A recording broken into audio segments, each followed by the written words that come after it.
방글라데시 형제 여러분 반갑습니다. 오늘 이 시간에는 종교개혁의 신학적 배경 중에서 중세 카톨릭 교회의 비성경적인 실천에 대해서 알아보겠습니다.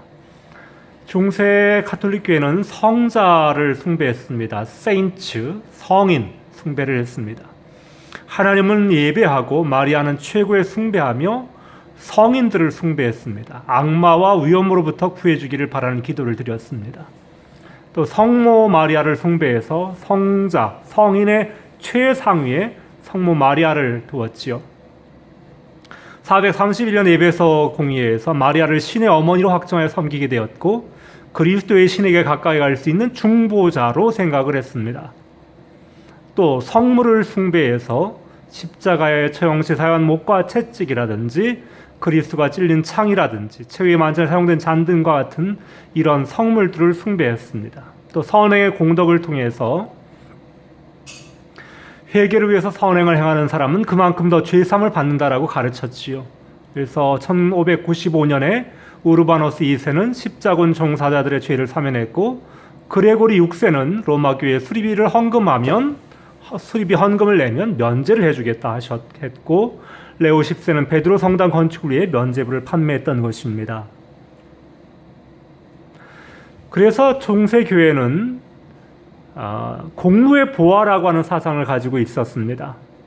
무슨 극으로 사죄할 수 있는가? 교황은 그리스도와 성자들이 축적해 놓은 희생과 공로는 사람들의 죄를 씻기에 충분한 은혜를 가지고 있는데 그것을 로마 교황청이 보관하고 있다고 주장을 합니다.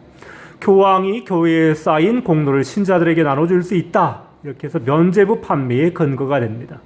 또 미신을 숭배해서 마귀에 기형하나 못생긴 아이가 태어난다. 그리고 악마의 질병이 생긴다. 그래서 악마에 대한 방어수단으로 봉헌된 초와 묵주, 기도, 성수, 성유, 성자의 유골, 유품 등을 사용했습니다. 또 연옥이라는 것이 있어서 천국과 지옥 사이 중간 처소로서의 죄의 보상을 다 치를 때까지 죽은 영혼이 괴로움을 받는 곳이며 영혼의 영혼들은 스스로를 구원할 능력이 없고 세상에는 신자들의 기도와 미사 등으로 천국으로 옮겨갈 수 있다고 주장을 했습니다. 또 교황 무호설을 주장해서 교황은 교회의 머리로서 신성한 직무를 수행 시 잘못을 범하지 않는다, 오류가 없다라고 주장을 합니다. 또 교황은 베드로의 후계자로 천국 열쇠권을 가지고 있으므로 누구나 교황에게 복종해야만 구원을 받는다라고 가르쳤습니다. 마틴 루터는 1505년에 벼락을 맞아서 그의 친구가 죽는 사건이 발생합니다. 이때 성 안나여 이제부터 내가 수도사가 되겠습니다. 이렇게 서원을 해요. 루터의 불안의 원인으로는 어렸을 때 엄격한 가정교육과 학교교육, 미신적인 공포와 또 당시 유럽을 휩쓸었던 흑사병, 페스트의 공포, 그리고 가톨릭의 부추긴 지옥의 공포 등이 불안의 원인이 되었습니다. 루터는 아주 성실한 수도사였습니다. 종단의 규칙을 철저하게 지켰고 그리고 정말 열심히 수도 생활을 계속했기 때문에 철야와 기도, 독서 그리고 다른 일들로 나는 죽고 말았을 것이다 라고 말할 정도로 성실한 수도사였습니다. 그리고 산상설계에 관하여 말하기를 이 말씀은 너무 높고 너무 힘든 것이라서 아무도 실천할 수 없다. 이것은 우리 주님의 말씀뿐만 아니라 우리 자신의 체험과 느낌으로 입증되는 그대로다. 올바른 남자, 여자 아무라도 예를 들어보자. 그의 비리를 거슬리지 않는 사람과는 아무 문제가 없겠지만 누군가 조금이라도 성가시게 군다면 친구에게는 안 그런다 할지라도 원수에게는 당장 버럭 화를 내고 말 것이다. 혈육이 있는 사람으로서는 아무도 견뎌내지 못할 노릇이다 라고 말을 합니다. 또 루터는 수도 생활하면서 1517년에 로마의 성지 숭배를 합니다. 와, 거룩한 로마다라고 생각했지만 이탈리아 신부들의 무지와 경박성, 또 교회 신부의 무자격을 보면서 중세 유럽 교회의 환멸을 느끼게 되지요. 또 고해를 얼마나 열심히 했는지 고해 신부가 이 스타비치라고 하는 루터의 스승에게는 스타비치는 이렇게 말합니다. 여보게 그리스도께 사죄를 받고 싶거든 뭘 좀 용서할 근거를 가지고 들어오게. 이따위 시시껄렁하고 자질구레한 죄 말고 어버이 살인이 신성모독이니 간음이 하는 걸로 말이야 라고 말할 정도로 열심히 고해를 했습니다.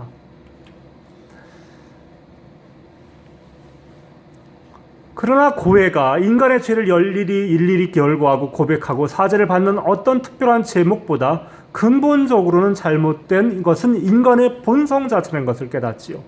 또 고해 신부로부터 잘못을 너무 과장한다는 핀잔을 들었을 때 상담자가 내용을 잘 이해하지 못하고 있으며 거기에서 제공된 위로 역시 쓸모가 없었더라고 나중에 고백을 합니다.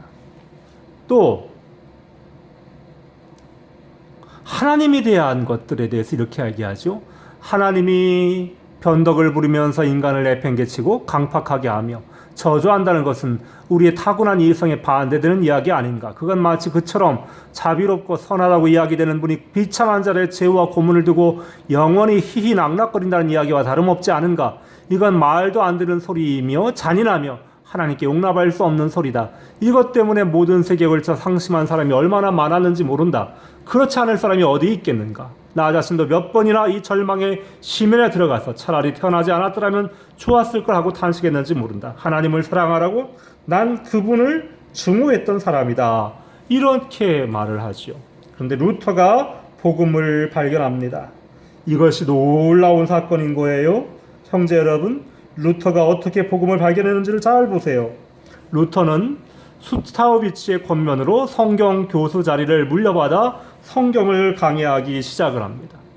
또 1513년에는 시편을 강의하기 시작했고 또 1515년에는 로마서를 강의했고 1516년부터 17년 사이에는 갈라디아서를 강의를 합니다. 그러다 시편 22편의 말씀 내 하나님이여 내 하나님이여 어찌하여 나를 버리셨나이까. 그리스도의 영적인 시련, 하나님으로부터의 소외감, 왜 이런 절망을 맛보셨을까? 그리스도께서 우리의 모든 불의를 짊어지심으로 우리와 한 몸이 되어 우리의 소외감에 참여하신 것이라고 깨닫게 되고 죄인들을 심판하기 위해 무지개에 앉아있는 심판관이라고 하는 것들을 깨닫게 되지요. 그리고 또 로마서 연구 중에 탑의 체험이라고 하는 걸 하게 됩니다. 바울의 로마서를 이해하고 몹시 애쓰는 나에게 가장 큰 장애물은 하나님의 의였다. 이 의라는 말을 하나님께서는 의로운 분이요 따라서 불의한 사람들을 공정하게 처벌하신다는 뜻으로 받아들이고 있었기 때문이었다. 그때 나의 상황을 말하자면 수도사로서는 털끝만큼도 흠잡을 데가 없었지만 하나님 앞에서는 여전히 마음이 괴로운 죄인이었기에 도무지 나의 공로를 가지고는 그분을 누그러뜨릴 자신이 없었다. 그러므로 나는 공정하고 성난 하나님을 사랑하지 않았으며 오히려 증오하고 그분께 투덜댔다. 그러면서도 여전히 나는 바울을 붙잡고 늘어지면서 그의 말에 무슨 뜻이 담겨 있을까 계속 생각했다. 루터는 이렇게 복음을 발견하지요. 밤낮을 가리지 않고 생각하던 어느 날 나는 하나님의 의와 의는 믿음으로 산다는 말 사이에 관련이 있다는 걸 깨달았다. 그때 나는 하나님의 의란 하나님께서 은혜와 순수한 자비를 발휘하신 나머지 우리의 믿음을 보시고 우리를 죄가 없는 것으로 취급하시는 그 의라는 것을 깨달았다. 그 순간 나는 새롭게 태어나서 활짝 열린 문을 통해 낙원에 이른 기분이었다. 성경 전체가 새로운 의미를 지녔으며 전에는 하나님의 의 때문에 내 속은 증오로 가득 차 있었지만 이제는 그것이 이루 말할 수 없이 소중하게 되었고 더 큰 사랑을 불러일으켰다. 바울 서신의 이 대목이 나에게는 하늘을 통하는 하나의 문이었다. 그리스도께서 자신의 구주시라는 사실을 참으로 믿는 순간 당신 곁에는 은혜로운 하나님이 서 계신다. 그것은 당신을 데리고 들어가서 하나님의 마음과 뜻을 활짝 열어제치고 순수한 은혜와 넘치는 사랑을 보게 하는 것이 바로 믿음이기 때문이다. 믿음 안에서 하나님을 뵙는다는 것은 다름이 아니라 더 이상 노여움이나 불순절을 찾아볼 수 없는 그분의 아버지로서의 마음, 다정한 마음을 우리가 대하게 된다는 것이다. 하나님을 성난 분으로 보는 사람은 그분을 제대로 보는 것이 아니라 마치 그분의 얼굴에 검은 구름이 덮였을 때처럼 하나의 커튼을 대하고 있을 뿐이다. 이런 복음을 깨달은 마틴 루터는 1517년에 바로 이 95개조의 반박문을 발표하게 되는데 이것은 다음 시간에 이어서 계속하도록 하겠습니다. 사랑하는 방글라데시 영자 여러분, 사랑합니다. 주의 영광을 위하여 힘써 복음을 전하시는 복된 우리 형제들이 되시기를 축원합니다. 아멘.